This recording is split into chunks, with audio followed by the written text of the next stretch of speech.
Vous confirmez? Tout à fait. Hein. Ah, ça n'a rien à voir avec ce que j'ai vécu et ce que je décris dans mon livre. Hein. Ce n'est pas une vague qui nous submerge comme un tsunami qu'on a eu au printemps.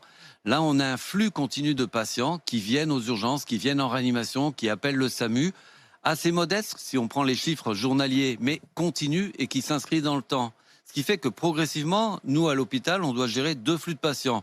Les patients habituellement, parce qu'on ne déprogramme pas, et ce flux supplémentaire de patients Covid, l'hôpital n'a pas été conçu pour accueillir ces deux flux de patients. On a un problème capacitaire de nombre de lits, de nombre de soignants pour accueillir ce flux supplémentaire.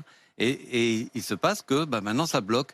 Ça bloque parce que on ne peut pas accueillir autant de patients Covid en même temps Alors que qu'est-ce qu'on fait? traiter normalement les autres.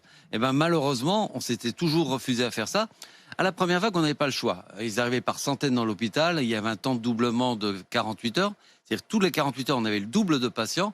Il fallait déprogrammer. De toute façon, on était confinés. On n'avait pas de traumatologie. On n'avait pas les autres patients.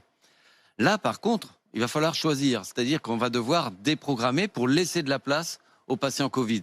Et c'est un choix qu'on s'est toujours refusé à faire. Alors bien sûr, on va déprogrammer les moins urgents et ce qui aura le moins d'impact. Mais il y aura forcément un impact. Et cet impact, on va le voir plus tard. Ouais, mais